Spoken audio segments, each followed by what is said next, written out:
Baitul Khayal Majlis, Central Jamaat Khana, Dar es Salaam, on the 12th of April 1981. زندہ رہو. مولانا حضرت امام پہ صلوات پڑھو. اللہ ہمیشہ میں جنان کا پاٹ بول کے میں پھر صلوات پڑھاتا ہوں،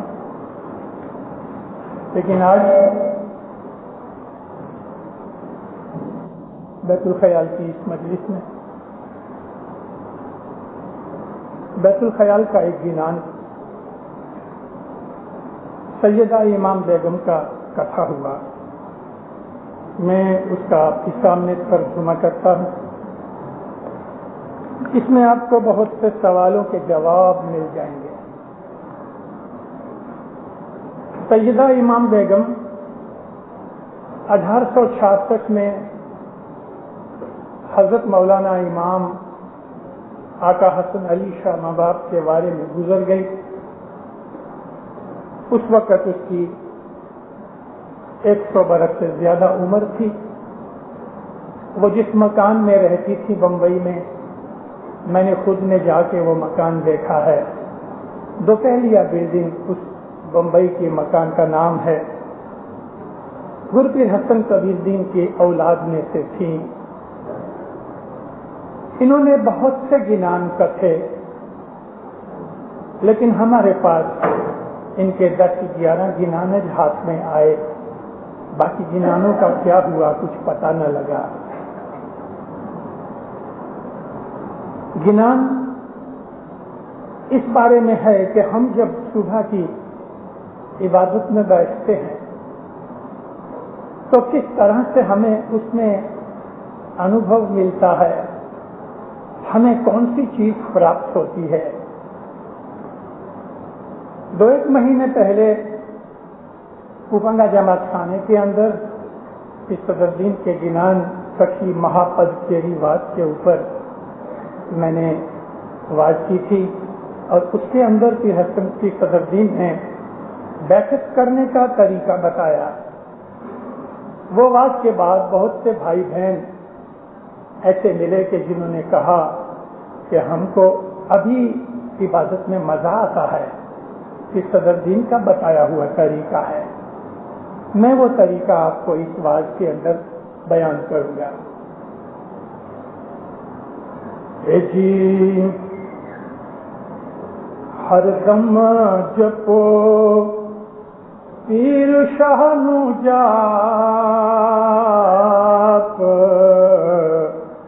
جپتا رہی جی.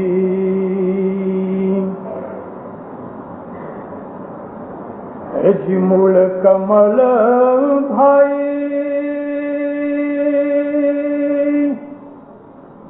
پھر کری راکھو جی. مول کمل بھائی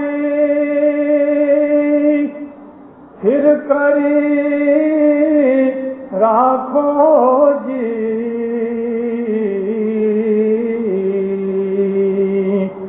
نادھی کمل کو جگائے جپتا رہی جی. جپتا رہیے، مولا کو یاد کرتے رہنا. سنسکرت بھاشا میں جاپ کہتے ہیں ذکر کو، عربی زبان میں ذکر کہتے ہیں یاد کرنے کو. ہم کسی پیارے کا نام لے کے وارموار اس کو ریپیٹ کرتے رہیں، یہ ذکر ہے اور یہ جاپ ہے. جپتے رہو یعنی مولا کا نام جپتے رہو. حضرت امام نے ایک بیت الخیال کے فرمان میں فرمایا ہے کہ 1 طلاق کی بندگی کے علاوہ سارا دن تم اسی خیالوں اور وچاروں میں رہو، سارا دن اسی مستی کے اندر رہو، سارا دن کوئی نہ کوئی اللہ کے ناموں میں سے نام تم یاد کرتے رہو، یا اللہ، یا وہاب، یا محمد، یا علی، یا رحمان، اس کے بہت سے نام ہیں۔ حضرت امام فرمایا کچھ بھی نام صلوات پڑھتے رہو جو تمہیں اچھا لگے، سارا دن اس کو یاد کرتے رہو، تو جپتا رہیے، ہر دم جپو، پیر شاہ نجات شاہ پیر کا جاپ جپتے رہو۔ مول کمل اس کو استھر رکھو۔ مول کمل کیا ہے؟ وہ سینٹر کہ جہاں سے انسان کے وچار پیدا ہوتے ہیں، اس کو مول کمل کہتے ہیں۔ مطلب کہ تم اپنے وچاروں کو استھر رکھو۔ وچار استھر ہونے بہت مشکل ہے۔ آج کی دنیا کا ہمارا جو جیون ہے وہ اتنا اٹپٹا ہے، اتنی مجمن والا، گڑبڑ والا، پرابلمز والا ہے کہ دینداروں ہمیں بیت الخیال کی عبادت میں اپنے وچاروں کو دور رکھنا بڑا مشکل ہوتا ہے۔ اس کی دوا میں نے بھی صدردین کے اس جنان میں سے کہ جو میں نے کہا سچی محبت تیری بات کوئی بھی جانے، اس میں بھی صدردین نے ایک طریقہ بتایا ہے کہ جس سے روز پریکٹس کرو گے تو تمہارا من جو ہے وہ استھر ہو جائے گا۔ اس صدردین فرماتے ہیں کہ جب بھی تم جاپ کے اوپر بیٹھو تو تم اپنے سانس کو جب ہی اندر لو تو ذرا ٹھہر جاؤ، 1-2 سیکنڈ ٹھہر جاؤ، اپنے سانس کو روکو۔ جب سانس کو روکو گے سب وچار بند ہو جائیں گے۔ پھر سانس باہر نکالتے وقت واپس مولا کا جو بیت الخیال کا دیا ہوا بول ہے اس کو پھر ریپیٹ کرو، من میں جیب ہلنی نہیں چاہیے، پھر ذرا ٹھہر جاؤ۔ یہ جو ردم ہے، یہ جو سائیکل ہے، یہ ایک سری کی سپیڈ سے چلتی رہے۔ سانس اندر لو، جاپ جپو، بیت الخیال کا بول بولو اپنے من میں، اور ذرا ٹھہر جاؤ، پھر سانس باہر نکالو بول کے ساتھ، اور پھر ذرا ٹھہر جاؤ 1-2 سیکنڈ۔ ایسا کرنے سے من استھر ہو جائے گا، دنیا کے سب دھیان بند ہو جائیں گے اور جاپ کے اوپر دھیان رہے گا۔ جیسے جیسے آپ کی پریکٹس بڑھتی جائے گی تیسے تیسے 2 سانس کے بیچ میں جو ہم ٹھہر جاتے ہیں وہ بھی تھوڑا لمبا دینا چاہیے۔ 1-2 سیکنڈ کی جگہ بھلے 5-10 سیکنڈ تک آ سکو، لیکن ایک بات یاد رکھو، اس کو لگ بھگ 6-12 مہینے لگ جائیں گے آہستہ آہستہ یہ چینج کرنا، نہیں تو کیا ہوگا، دم چڑھے گا، سواس چڑھے گا اور پھر رکنا پڑے گا، سائیکل ٹوٹ جائے گی۔ ایک سیکنڈ کر کے 15-15 20-20 دن کے مہینے کے بعد 1 سیکنڈ تھوڑا زیادہ کرو، آپ کو خود اندر پتہ لگ جائے گا کہ میں کتنا دم والا ہوں، کتنی دیر آسانی کے ساتھ سہن کر سکتا ہوں، وہ اندر سے خود پتہ لگے گا۔ تو مول کمر یعنی اپنے وچاروں کا جو سینٹر ہے اس کو استھر کرو۔ اس طرح سے جب ہمارے وچار استھر ہو جائیں گے تو پھر کہتے ہیں نابھی کمر کو جگائیے۔ نابھی ہماری نیول ہے۔ جب بچہ پیدا ہوتا ہے تو اس کے ساتھ ناڑ باہر آتی ہے، مڈ وائف پیٹ کے بازو میں گانٹھ مار کے کسی اچھے سے دھاگے کے ساتھ، ڈورے کے ساتھ، اور اوپر سے ناڑ کو کاٹ ڈالتی ہے. وہ ناڑ گر جاتی ہے. ماں کے پیٹ میں یہ ناڑ سانس اور خوراک دونوں کے کام آتی ہے. وہ ناڑ ایک نہیں 2 ٹیوبیں ہوتی ہیں. ایک بڑی ٹیوب کے اندر چھوٹی ٹیوب ہوتی ہے. ایک میں سے ہوا جاتی ہے بچے کے پھیپھڑے میں، اور دوسرے کے اندر سے اس کو خوراک جاتی ہے اس کے اسٹمک میں، اور وہ خوراک ماں کے اسٹمک میں سے ہضم ہو کے، ڈائجسٹ ہو کے، پری ڈائجسٹڈ فوڈ اس کو ملتی ہے. مجھے امام جعفر صادق علیہ السلام کی ایک بات یاد آ گئی. مولانا امام جعفر صادق علیہ السلام جو تھے، انہوں نے اسکول اور یونیورسٹیاں چالو کی مذہب کا گنان سکھانے کے لیے. اس زمانے کے اندر امک جو شریعتی لوگ تھے وہ کبھی کبھی امام کے پاس آ کے اٹپٹے اندے سیدھے جان بوجھ کے دکھ دینے کے لیے، حیران کرنے کے لیے سوال کرتے تھے. ایک آدمی نے آ کے بھری سبھا میں مولا کو کہا، کہتا یا سیدی مجھے آپ سے کچھ پوچھنا ہے. فرمایا پوچھو. اللہ نے قرآن میں فرمایا ہے. وہ آدمی کہتا ہے کہ بہشت کے اندر خدا تعالی ہم کو بات بات کے بھانت بھانت کے میوے دے گا. جس پرندے پنچھی کا گوشت کھانا چاہیں گے ہم کو اس کا گوشت بھی ملے گا. تو آدمی ادھر دودھ پیے گا، میوے کھائے گا، گوشت کھائے گا، تو کہتا ہے یا مولا پھر وہ آدمی کو پاخانہ پیشاب نہیں لگے گا؟ اور بہشت کے اندر پاخانہ پیشاب نہیں ہو سکتا. سب لوگ جو تھے اس میں سے بہت سے بیوقوف لوگ ہنسنے لگ گئے. امام تو امام ہے. وَكُلَّ شَيْءٍ أَحْصَيْنَاهُ فِي إِمَامٍ مُبِينٍ. حضرت امام کے اندر ہر ایک چیز باندھی ہوئی ہے، یعنی امام کے اندر ہے وہ، اور ان سب کے اوپر امام کی قدرت ہے. مولانا امام جعفر صادق علیہ السلام نے فرمایا، ہنس کے فرمایا، تم نے بڑا اچھا سوال کیا. تمہاری سمجھ کے مطابق ایسا ہی سوال ہونا چاہیے. بھلا ماں کے پیٹ کے اندر بچے کو اللہ تعالیٰ کھانا خوراک سب پہنچاتا ہے، تو ماں کے پیٹ کے اندر تو پاخانہ پیشاب نہیں ہوتا. منہ نیچا کر کے بیٹھ گیا.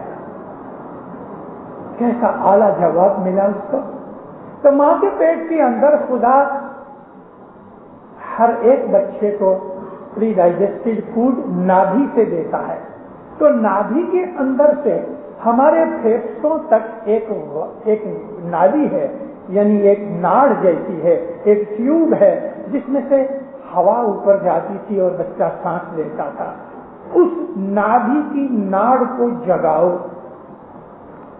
وہ جگانا آسان نہیں، لیکن دھیان رکھنے سے، جس طرح ہپنوٹسٹ لوگ اپنے کنسنٹریشن کی تھاٹ پاور سے بہت سی ایسی چیزیں کر دیتے ہیں کہ جو دوسرے نہیں کر سکتے، بالکل اسی طرح سے عبادت کے اندر جب ہمارا من استھر ہو جاتا ہے، موڑ کمر جب استھر ہو گیا، من ایکاگر ہو گیا، دھیان جم گیا، اور سانس سانس کی بندگی بالکل ردم کے اوپر آ گئی، تو وہ چیز آہستہ آہستہ سانس جو ہے پھیپھڑے کی اس بند ہوئی نالی میں جائے گا. اور ایک دن کبھی آئے گا ہم نہیں کہہ سکتے، ہو سکتا ہے ساری زندگی میں بھی وہ شاید نہ آئے، لیکن کسی دن مولا کی اگر رحمت ہو گئی تو آپ سے آپ ہمارے محنت کیے بغیر، لیکن ارادہ ہونا چاہیے، آشا رکھنی چاہیے، مگر ہماری محنت کے بغیر تو نابھی تک ہمارا سانس جب جائے گا تو ایک بجلی کے کرنٹ کی طرح ہمارے سارے بدن کے اندر ایک کرنٹ لگے گا، نابھی کا مقام جاگ اٹھے گا، اور اس کا رستہ ونکناڑ میں سے 10 میں دوار تک پہنچتا ہے. دوسرے پاک میں فرمایا ہے جی ستگر شبد کا ماہے واجا وجا جی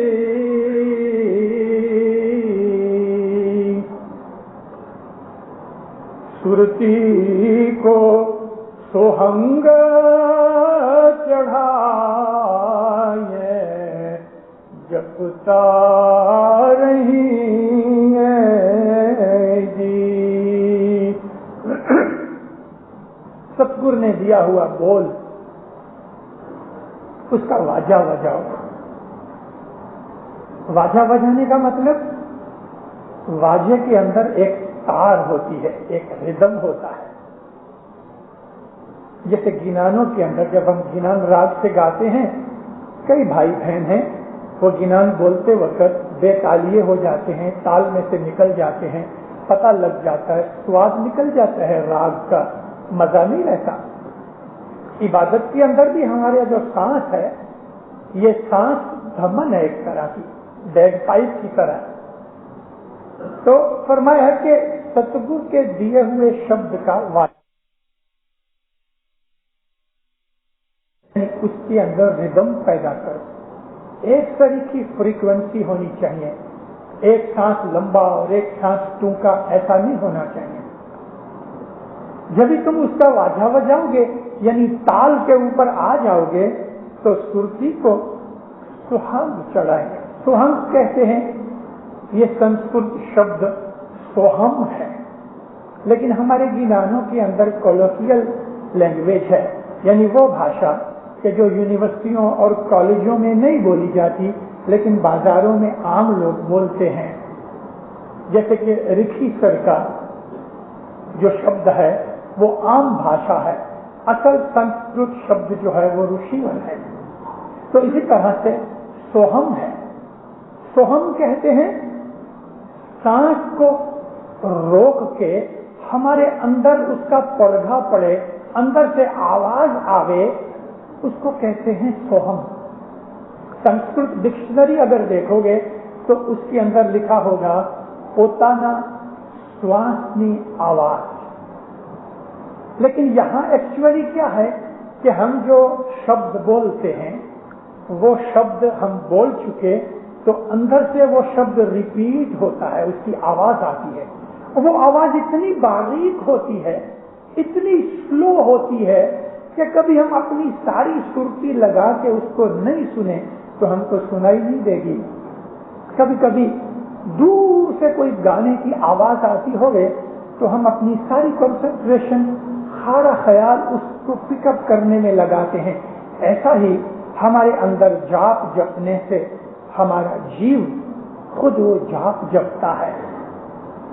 پہلے ہی دن ایسا نہیں ہوگا, کافی عرصہ لگ جائے گا, 6-12 مہینے بھی لگیں, 2-4 برس بھی لگیں, لیکن روز پریکٹس کرتے رہنے سے ایک دن ہمارے جیو کی اندر سے آواز آئے گی اور وہ وہی شبد ریپیٹ کرے گا کہ جو شبد ہم ریپیٹ کرتے ہیں اس کو کہتے ہیں سوہم. ستگر کے دیے ہوئے شبد کو ایک ردم کے ساتھ, تال کے ساتھ تم جاپ جپو تو سرتی کو تم سوہم کے اندر لے جاؤ, یعنی تمہاری ساری سرتی جیو کے اس شبد کی آواز سننے کے لیے لگانا, تمہارا جیو جاپ جپے گا. پھر کیا ہوگا؟ تمہیں خوشی ہوگی, دل خوش ہو جائے گا اور ایسا مزہ آئے گا کہ ہم پھر اس آواز کو سننا چاہیں گے. جی مکھ بنا گائے سرمن بنا سنیے جی,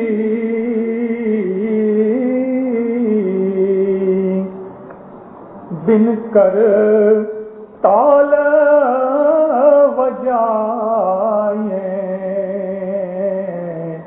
جپتا رہی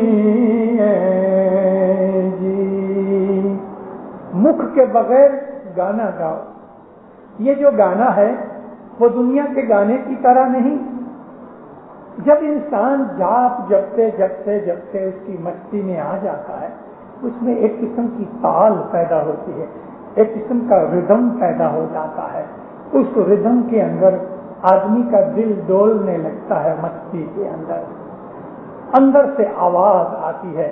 وہ ظاہر کے مکھ کی آواز نہیں, تمہارے جیب کی آواز ہے. مکھ بھی نہ گائیں, سرون بھی نہ سنیے, باہر کے کان نہیں سنیں گے, لیکن اندر کے کان اس کو سن رہے ہیں. اور ہاتھ کے بغیر کر کہتے ہیں, ہاتھ کو بن کر تال بجائیے. جب کوئی گانا گاتا ہے یا کوئی گنان بولتے ہیں تو تال میں رہنے کے لیے کوئی آدمی اپنا پاؤں ہلاتا ہے, کوئی آدمی اپنا ہاتھ ہلاتا ہے. گانے والے جو گویے ہیں پروفیشنل, وہ تال بجاتے ہیں, تالی دیتے ہیں. تالی سے ان کا ردم تال برابر رہتی ہے. تو فرمایا ہے کہ ہاتھ کے بغیر تم تال دینا, یعنی یہ سب جیب کے اندر کی باتیں ہیں. مکھ کے بغیر گاؤ, کانوں کے بغیر سنو, ہاتھ کے بغیر تال دو. وہ تال تمہارا سانس جو پہلے پریکٹس چالو کی ہوئی ہے امک برسوں تک, تو ایسی پریکٹس ہو گئی کہ جبھی بھی دن کے وقت بھی کبھی اس بیت الخیال کے بول کے اوپر ہمارا من آیا, اور من آتا ہے, بیٹھک کرنا مت, لیکن کبھی آپ آرام سے بیٹھے ہیں, سوئے ہوئے ہیں, کھانا کھا کے آرام کر رہے ہیں, تو آپ کبھی کبھی بیت الخیال کی آدمی کو دھن لگ جاتی ہے, تو آٹومیٹیکلی سب تال تمبورا اندر سیٹ اپ ہوتا ہے. جیسے ٹیپ ریکارڈر لگایا فوراً بولنا شروع ہوا. اس طرح سے اندر مکھ کے بغیر گانا گایا جاتا ہے, کانوں کے بغیر سنا جاتا ہے, اور ہاتھ کے بغیر تال چل رہی ہے. یہ جو ردھم ہے یہ کئی برسوں کی پریکٹس کے بعد ملتا ہے. کہ جی تال پکھاوج مردنگ واجے جی, تال پکھاوج مردنگ واجے جی, بن رسنا گن گائیں جپ رہی ہیں جی. وہ تال کیسی ہوگی؟ جیسے کہ ایک چھوٹی سی ڈھولک اور ہاتھ کے اندر کھڑتال ہوتی ہے. مردنگ اس ڈھولک کو کہتے ہیں کہ جس کا ایک طرف چھوٹا ہوتا ہے, ایک طرف بڑا ہوتا ہے. اسی کو کاٹ کے تو امیر خسرو نے طبلے کی جوڑی بنا دی. ہندوستان کے اندر طبلے کی جوڑی اس سے پہلے نہیں تھی. تو کہنے کا مطلب کیا ہے کہ اندر تمام ساز سامان تمہیں ایسا ملے گا کہ جیسا گانے کے اندر انسان مست ہو جاتا ہے, ایسا اندر جاپ جپنے سے آدمی کا من اس میں پرویا جائے گا. کانوں کے بغیر اندر کی آواز اور اس مستی بھری شبد کی جو گیت ہے اس میں انسان کو مزہ آئے گا. منہ کے بغیر وہ جاپ جپا جاتا ہے, اور بن رسنا گن گائیں. رسنا کہتے ہیں جیب کو, جیب کے بغیر مولا کے وخان ہوتے ہیں. یعنی سب کچھ انتکرن کے اندر, باطن کے اندر جا رہا ہے. ہم اسماعیلیوں کو ہسٹری کے اندر غیر لوگوں نے بھی, جو ہمارے دشمن تھے انہوں نے بھی, اور جو ہمارے دوست تھے انہوں نے بھی کتابوں کے اندر ہمیں باطنیہ کہا ہے. اور اماموں کے فرمانوں کے اندر بھی ہم کو ایسا ہی کہا گیا ہے کہ اپنے آپ کو باطنیہ فرقہ والے سمجھو. اسلام کے 73 فرقوں میں ہم اکیلے ہیں جن کو ہم باطنیہ فرقے کے نام سے پہچانتے ہیں. باطنیہ کیوں؟ کہ ہم ظاہر کی چیزوں کے اوپر اتنا دھیان نہیں دیتے ہیں، مگر ظاہر سے زیادہ ہم باطن کی پرواہ کرتے ہیں، باطن کی زیادہ کیئر کرتے ہیں، باطن کی ہم زیادہ دھیان رکھتے ہیں، اور ہماری ساری کوشش یہ ہوتی ہے کہ ہمارا انتکرن اجاسونت ہوئے، روشن ہوئے، انتکرن کے اندر جس مقصد سے ہم اس دنیا کے اندر آئے ہیں وہ پورا ہو سکے۔ تو گایا جائے اندر جنان، جس طرح ہم باہر بولتے ہیں ایسا ہمارا جیو جنان بولے۔ ہم جس طرح ظاہر کے اندر یالی یالی کا جاپ کرتے ہیں، اس طرح جیب کے بغیر، مکھ کے بغیر ہمارا باطن جاپ کرے، ہمارا جیو اس کو بولے۔ ہم جس طرح میں نے آپ کو کہا عبادت کے اوپر بیٹھتے ہیں، شروع میں کافی ٹائم لگ جاتا ہے اپنے من کو ایکاگر کرنے کے لیے، لیکن کی صدر دین نے جو رستہ بتایا ہے میں نے آپ کے سامنے اس کا خلاصہ بھی کیا ہے، اس کے اوپر جو عمل کرو گے تو انشاءاللہ 6-12 مہینے کے اندر آپ کا من ٹک جائے گا، اور آپ کی جب بھی اچھا ہوگی امیڈیٹلی اسی وقت تمام دنیا کے خیال بند ہو جائیں گے اور فوراً ٹیپ ریکارڈنگ کی طرح ٹیپ ریکارڈر شروع ہو جائے گا۔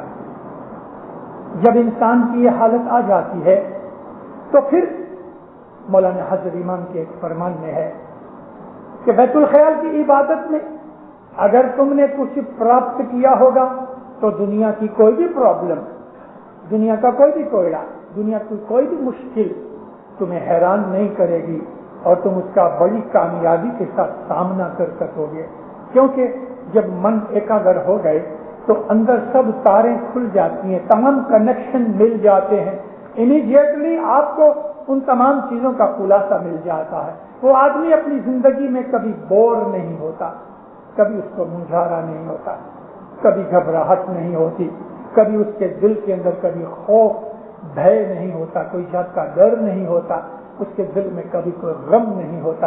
اللہ تعالیٰ نے جگہ جگہ قرآن پاک میں فرمایا ہے کہ جو میرے بندے ہیں میرے ذکر کرتے ہیں وَلَا خَوْفٌ وَلَا هُمْ يَحْزَنُونَ، نہ ان کو کوئی طرح کا خوف ہوتا ہے نہ ان کو کوئی طرح کا غم ہوتا ہے، انتکرن ان کا ہر وقت آباد ہوتا ہے۔ جب بھی ان کو کچھ دنیا کے اندر ایسی چیز آ پڑتی ہے تو ان کے جو کشنز ہیں، شوک ایبزاربرز جو ہیں، وہ بڑے پاورفل ہوتے ہیں، اس کے من کے اوپر کوئی اثر نہیں کرتے۔ امام زمان نے ایک جگہ بیت الخیال کے اندر فرمان کرنے کے بعد فرمایا میری دعا ہے اگر تم برابر عبادت کرتے رہو گے تو تم دنیا کے اندر ایسے بنو گے کہ کبھی تم دکھی نہیں ہوگے۔ مولا فرمایا دکھ آئیں گے، البتہ انسان کی زندگی ایسی ہے، بھلے دکھ آئیں گے لیکن دکھی نہیں ہوگے، کیونکہ جو دکھ ہے وہ دکھ لگے گا ہی نہیں۔ ایک کانچ ہے، اس کو ہم کو ایک پتھر اٹھا کے مارے تو کانچ ٹوٹ جائے گا، لیکن کبھی لوکھنڈ کی شیٹ ہوئے تو پتھر مارنے سے لوکھنڈ کی شیٹ نہیں ٹوٹے گی، ایسی قوت پیدا ہو جاتی ہے۔ تو انسان کے اندر یہ جو بیت الخیال کی عبادت ہے مرنے کے بعد تو خدا کے نور تک پہنچاوے، لیکن مرنے سے پہلے بھی ہمیں خدا کی قربت نصیب ہوتی ہے، اور ہمارے اندر دنیا کی زندگی گزارنے کے طریقے آتے ہیں۔ ہم بہت سے کوئڑے نہ صرف خود کے لیکن غیروں کے بھی، دوسرے بھی جو ہماری صلاح سوچنا لینے آتے ہیں، مشورہ لینے آتے ہیں، ایڈوائس لینے آتے ہیں، ہم ان کو رائٹ ڈائریکشن دے سکتے ہیں، ہم اس کو اچھا ایڈوائس دے سکتے ہیں کہ جس سے وہ کامیاب ہو سکے۔ ہے جی انگلا پنگلا سکھ منا ناڑی جی انگلا پنگلا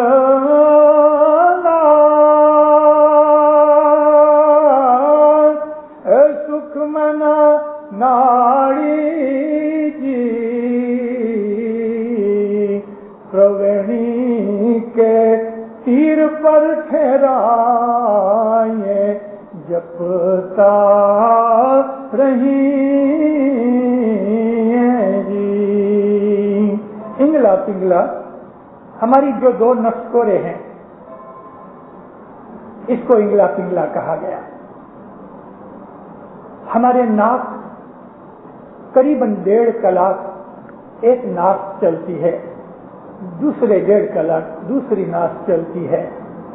میں واضح میں اس چیز کا ذکر کر چکا ہوں کہ در ایک 1.5 کلاک میں اس میں 1 منٹ کاٹ ڈالو، 1 کلاک 29 منٹ ایک ناس چلتی ہے اور 2 منٹ دونوں ساتھ چلتی ہیں۔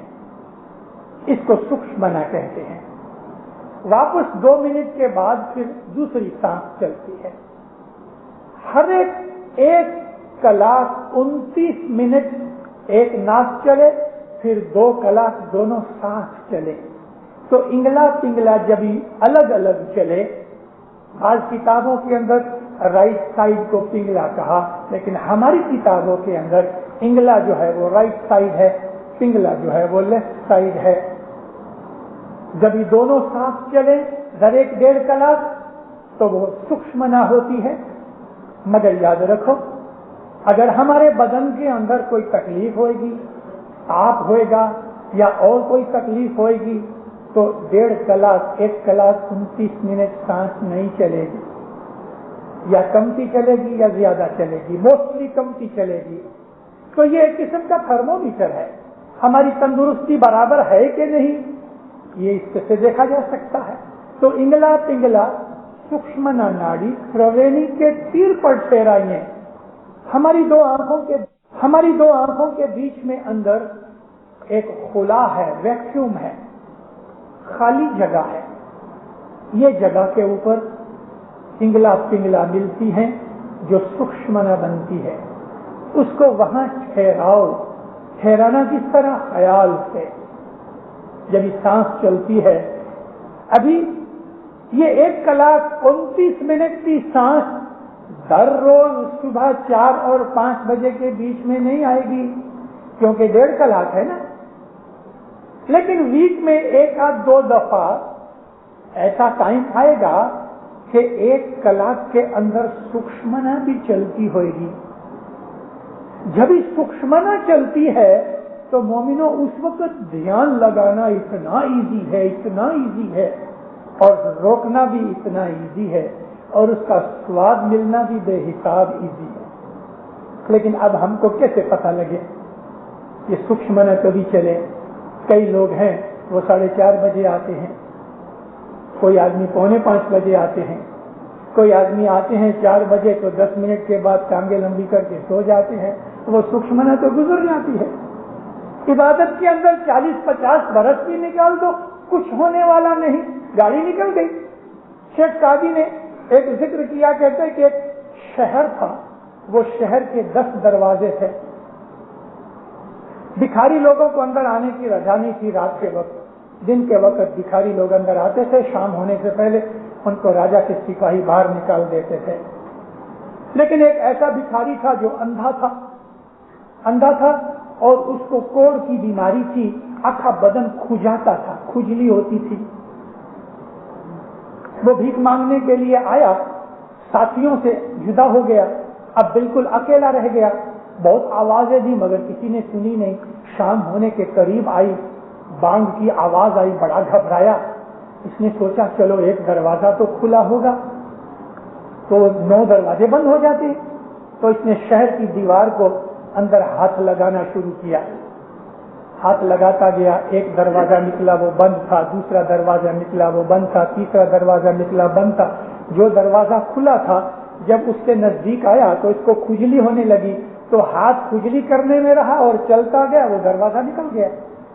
سارا چکر واپس لگایا، جب وہ دروازہ کھلا ہوا اس کے نزدیک آوے، اس کو کھجلی ہوئے اور وہ دروازہ نکل جاوے۔ ہم کو بھی ایسا ہی ہے کہ جب یہ سکشمنا چلتی ہوتی ہے، اور وہ ہر روز نہیں ہوتی، کیونکہ در ایک 1.5 گھنٹے کے بعد آتی ہے، کیا معلوم 6 دن کے بعد آوے کہ 15 دن کے بعد آوے، اپنا حساب آدمی ایک دن بیٹھ کے کر سکتے ہو۔ تو اگر سکشمنا جو بڑی ایزی اور بخشش کا ٹائم ہے 2 منٹ رہتی ہے، اس 2 منٹ کے اندر کبھی نیند آ گئی تو وہ گیا اسی اندھے کھجانے والے کی طرح دروازہ بھول گیا۔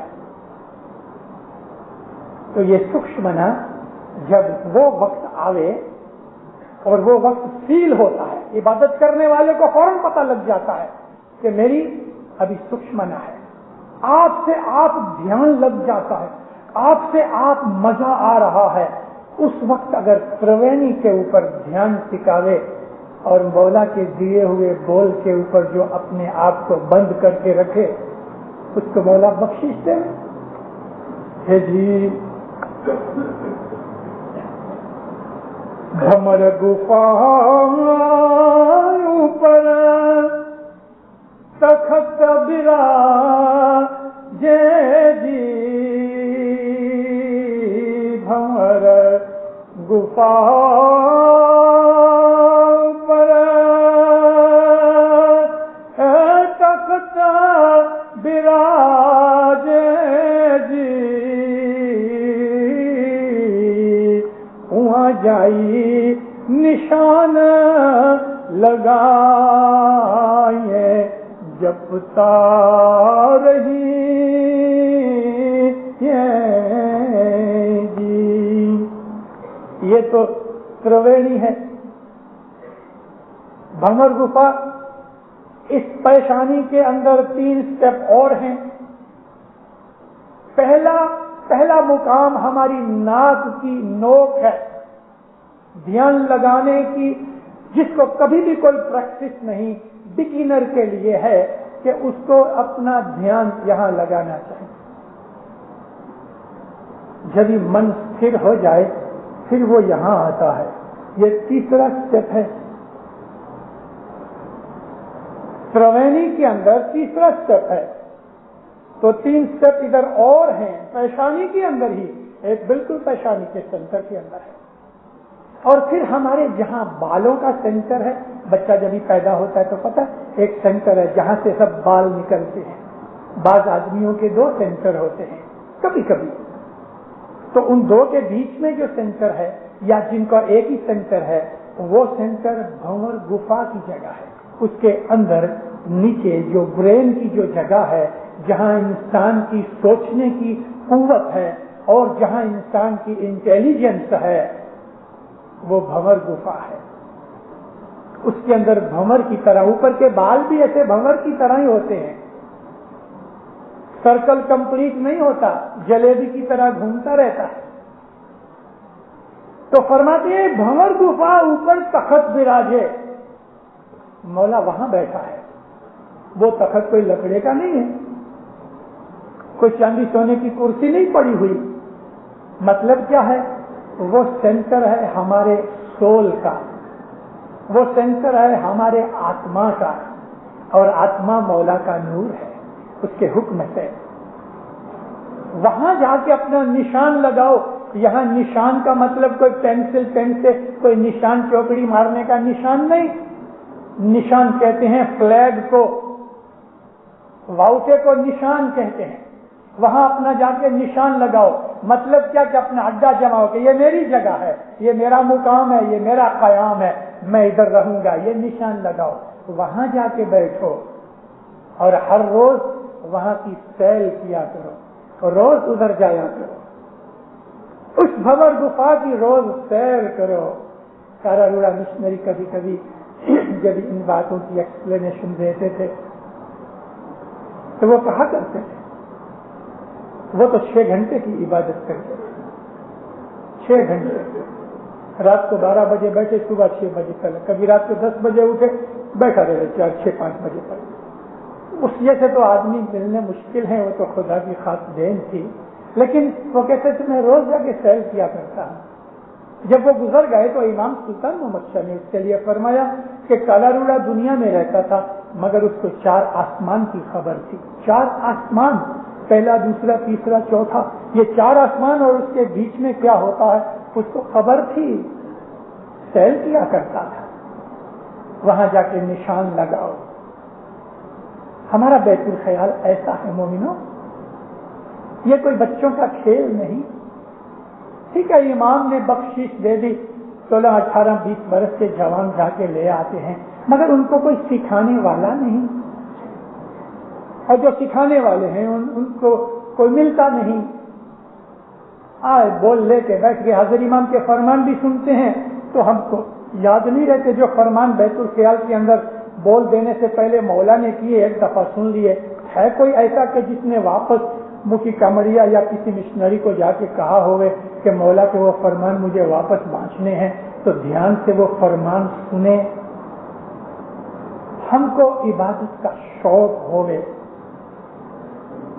اگر ہم کو عبادت کے لیے کریونگ ہوئے, حضرت امام نے یہ لفظ بنایا ہے کریونگ, ابھیلاشا. 3-4 دن پہلے میں گھر سے نکلا, نوے پوسٹ آفس کے سامنے باکس دیکھ کے میں باہر آیا تو دیکھتا ہوں کہ سینکڑوں آدمی ایسا لائن میں کھڑے ہیں. ادھر بس کا اسٹینڈ بھی ہے. میں یہ سمجھا کہ یہ بس کے لیے ٹھہرے ہیں. جب میں آگے گیا تو وہ لائن لمبی ITS کی بلڈنگ تک یہ لائن لگی ہوئی. مجھے معلوم نہیں تھا کیا تھا.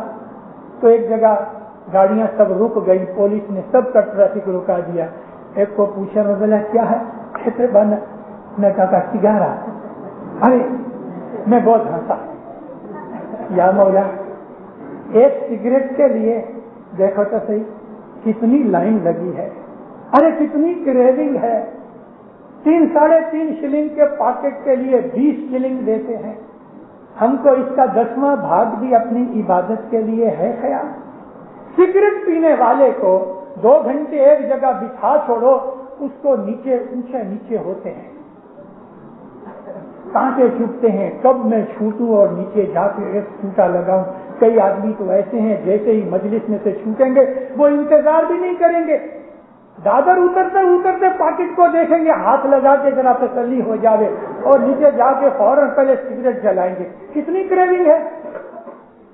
مومنوں, کبھی ہمیں عبادت کے لیے ایسی کریونگ ہو گئے تو نبی یحییٰ تھے. یحییٰ نبی کو انگلش کے اندر جان دی بیپٹسٹ کہا. یہ جو کرسچن لوگ ہیں وہ جان دی بیپٹسٹ ہے, یعنی عیسیٰ نبی کو بیپٹائز کرنے والے یحییٰ نبی تھے. جورڈن ندی کے اندر کمر تک پانی میں لے گئے عیسیٰ نبی کو اندر, اور وہاں پانی 2 بک میں لے کے پڑھ کے نیاز بنا کے عیسیٰ نبی کو دیا. 30 برس کی عمر تھی عیسیٰ نبی کی. عیسیٰ نبی کو وہاں بیپٹائز کیا. یہ کرسچن آئیڈیا سے بولتا ہوں. ہم اسلام یہ مانتا ہے کہ عیسیٰ نبی گھوڑیے میں سے نہیں بلکہ ماں کے پیٹ سے نبی بن کے نکلے. ہم ایسا مانتے ہیں, لیکن یہ لوگ جان دی بیپٹائز کہتے ہیں, بیپٹسٹ. یحییٰ نبی وہ ہمیشہ رویا کرتے تھے, خدا کا نام لے لے اور روئیں. ان کو اللہ سے بڑا پیار تھا, بہت پیار تھا. کوئی بھی آدمی جب خدا کی بات کرے تو نبی یحییٰ کی آنکھوں میں پانی آ جائے. ایک دن ایک ندی کے کنارے بیٹھے ہوئے تھے تو دور سے دھول اڑتی ہوئی دیکھی. دھیان اس طرف گیا تو دیکھا کہ ہزاروں بکریاں بھاگی چلی آتی ہیں ندی کی طرف پانی پینے کے لیے. گرمی کا ٹائم تھا. بکریاں ایک دوسرے کے اوپر گرتی پڑتی ہیں پھر اٹھتی ہیں. کہتا ہے یا مولا, پانی کے لیے ان کو کتنی طلب ہے. یا مولا, ایسی طلب مجھ کو دے اپنی دیدار کی, اور خوب روئے اور بکریوں کو دیکھ کے آشش کرے. پانی کے لیے اتنی طلب, یا اللہ مجھے ایسی طلب دے تیرے دیدار کی. بکریاں آئیں,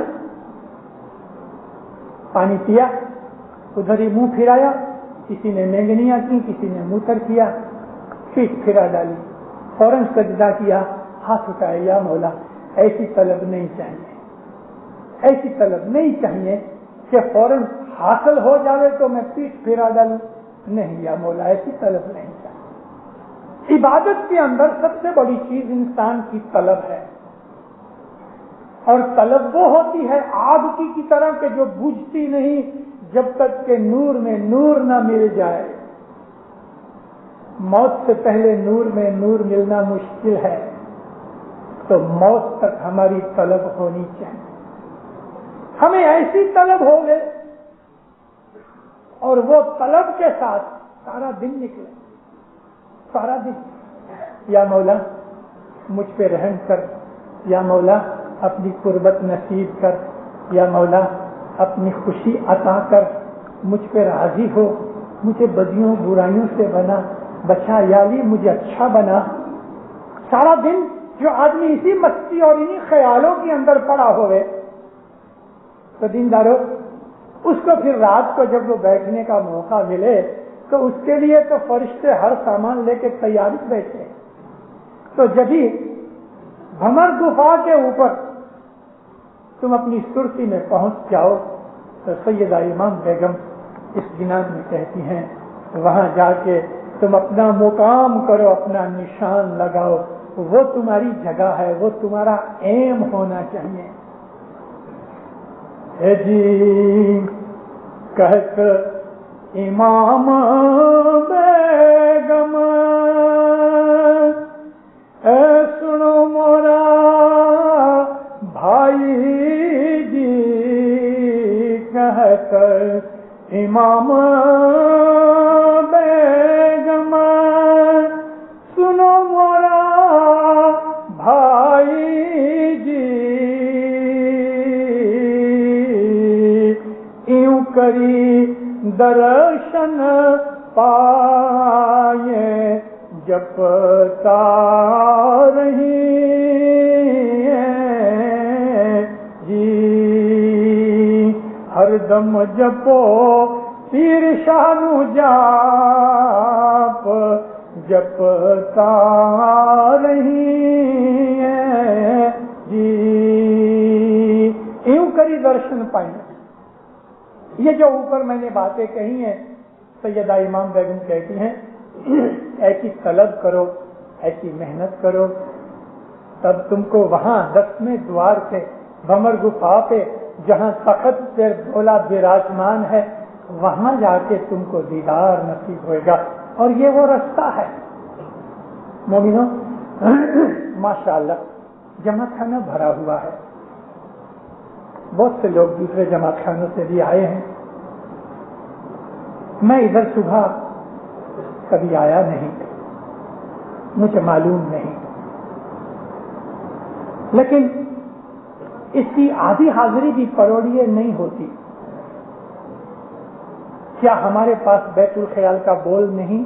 جن کے پاس بول نہیں وہ اس میں سے باہر ہیں، ان کے اوپر کوئی بوجھ نہیں، لیکن جنہوں نے مولا سے بول لیا ہے ان کے اوپر فرض ہے۔ ہماری زندگی بہت چھوٹی ہے، امام فرمایا آخرت کی زندگی کے سامنے دنیا کے 90 برس کے 99 برس کے 100 برس کچھ نہیں، ایک آنکھ کی پلک کے برابر ہے۔ ہم کو ایسا لگتا ہے کہ ہماری عمر بڑی لمبی ہے، مگر یہ کچھ نہیں، ہمیں ایک دن گزر جانا ہے۔ ہمارا اسماعیلی مذہب ہے، وہ صوفی طریقہ ہے، ہم شریعتی لوگ نہیں ہیں۔ ہم اتنا نہیں جیسے امام فرمایا ہے کہ کچھ مسلمانوں نے یہ سمجھ لیا کہ نماز پڑھ لی تو ہماری فرض پوری ہو گئی۔ ہم نے یوں نہیں سمجھا کہ چلو بھائی جماعت خانے آ گئے اور دعا پڑھ لی تو ہماری فرض پوری ہو گئی، نہیں۔ آخرت کے لیے کیا کیا؟ آخرت کے لیے یہی بیت الخیال ہمیں اونچا اٹھائے گا۔ اگر ہم نے اپنی اس زندگی کے اندر بیت الخیال کی کوئی بھی چیز کی پراپتی نہیں کی تو موت کے بعد ہمیں بہت لمبے ٹائم تلک محنت کرنی پڑے گی، اور آج اس کی بخشش ایسی ہے، آپ یوں سمجھ لو کہ نیو یارک کے اندر جو ایمپائر بلڈنگ ہے اس ایمپائر بلڈنگ کی 113 سٹوریز کے شاید اس سے بھی زیادہ ہیں۔ کبھی پاؤں سے چڑھنا پڑے تو، لیکن جب ہم لفٹ میں گئے تو ہم کو 2.25 منٹ لگے۔ اتنی بڑی ایمپائر بلڈنگ کے اوپر 2.25 منٹ میں لفٹ میں پہنچ گئے۔ اس جیون میں جو آدمی بندگی کرتا ہے اس کو حضرت امام کی طرف سے بخشش بہت ملتی ہے۔ اگر بندگی سچے دل سے اپنی طلب اور حب کے ساتھ کرے تو بندگی میں مولا بہت بخششیں دیتا ہے۔ یہ بخششیں موت کے بعد نہیں ملیں گی، وہ بخششیں صرف اس دنیا کے اندر ہے۔ اس کا کارن یہ ہے کہ دنیا کے اندر ہمارے سامنے دشمنی بہت ہے، شیطان کی کام کاج بہت ہیں دنیا کے، ان تمام جھمیلوں میں سے نکل کے، ان تمام کوئڑوں میں سے، پرابلمز میں سے اپنے دامن کو بچا کے جو آدمی ایک کلا کی عبادت کرے، پھر اس ایک کلا کے اندر میں نے کہا نا کبھی 2 منٹ ایسے آ جاتے ہیں کہ بڑی ایزی ہو جاتا ہے، آسان ہو جاتا ہے، آدمی اوپر پہنچ جاتا ہے، تو مولا اس کو بہت بخششیں دیتا ہے۔ صبح آیا کرو، صبح آنا ہمارے لیے اچھا ہے۔ ہم کوئی حضر امام کے اوپر یا مکھی کامڑیا کے اوپر احسان نہیں کریں گے، اگر ہم صبح آئیں گے خود اپنے جیت کے اوپر ہمارا احسان ہے۔ ہماری غفلت دور ہونی چاہیے، اس غفلت کو دور کرو، اٹھو، یعنی جاگو، من کو جاگرت کرو اور اس بات کی پرتجنا لو کہ میں روز صبح جماعت کھانے آیا کروں گا۔ اٹھی اللہ نے گرے بندو، کچھ مولا کوئی پیار کر، گرنا یعنی پیار کر۔ اٹھی اللہ نے گرے بندو، تو ستے سجی رات، نکا جوری جیو جیبانا، نکا جوری جیو جیبانا، نکا تمرسا شاہ جو منجیڑو تینی کھیجے کو سبھڑے جاگنا، سبھڑے نہ جاگیا، سبھڑے نہ جاگیا، تینکے ہورونا اندیوں ہتھ سے ہائے ہائے کندا ہتھ ہنیدا، ہائے ہائے کندا ہتھ ہنیدا، جیوں تھاری ونجائی وطر شاہ جو منجیڑو تینی کھیجے کو سبھڑے جاگن۔ زندہ رہو۔ ہمارے پیروں نے کیسے میٹھے میٹھے گنان رچے، کتنے اچھے مٹھاس والے طریقے سے ہمارے من کو جاگرت کرنے کے لیے ان کے بول دیکھو۔ اٹھی اللہ نے گرے بندہ، ساری رات میں سویا ہے، اٹھ، اس مولا کو تو پیار کر، اور نہ اگر ہوئے تو یہ بھی ہے کہ تم کیا خدا کو پیار نہیں کرتا؟ ساری رات سویا ہے، نہ تجھ کو اپنی جیب کی پڑی ہوئی ہے، نہ تو اپنی موت کا بھتا ساتھ لے جانے کی چنتا میں ہے۔ صبح اٹھو، سبھڑے نہ جاگیا، کیونکہ ہورو نہ اندیوں ہاتھ، ہوروں کا مطلب خوبصورت عورتیں نہیں، نعمتیں۔ حور کا مطلب نعمت۔ تم کو نعمتیں نہیں ملیں گی جو صبح نہیں اٹھیں گے، اور پھر وہ لوگ اس طرح پچھتائیں گے، ہاتھ ملیں گے کہ جیسے ایک کھیڑوت نے آرام کیا اور بیج بونے کا ٹائم نکل گیا، بیج نہیں بویا، اس کا تو سارا برس خراب ہو گیا، کھیتر برباد ہو گیا۔ کہ ہائے ہائے کندا ہتھ ہنیدا جیوں ہاری ونجائی وطر، کھیڑوت نے اپنا کھیتر بگاڑ دیا، اجاڑ دیا، برباد ہو گیا۔ اٹھو، صبح عبادت کرو، روز جماعت کرنے آؤ، زندہ رہو۔ 10 سکریت میں مولا آپ کو پورا رکھے، آپ کی نیک امیدیں پوری کرے، ایمان کی سلامتی دے دے، آپ کے ایمان میں وڈھارا دے دے، مولا اپنی طلب اور عشق دے دے، مولا اپنی محبت میں آپ کے من کو ہمیشہ اجاگر رکھے، مولا آپ کو حقیقتی سمجھ دے دے، مولا آپ کو اپنی معرفت دے دے، مولانا حضر امام اپنی قربت نصیب کرے، مولانا حضر امام آپ کے اوپر راضی ہو گئے، ہر بدی برائی سے بچاوے، ہر گناہ معاف کرے، ہر گناہ کرنے سے بچاوے، مولانا حضر امام شیطان کے فریب سے دور رکھے، مولانا حضر امام دین و دنیا کے اندر اپنی پناہ میں، اپنی چھتر چھایا میں رکھے، ظاہر باطن دیدار نثار کرے۔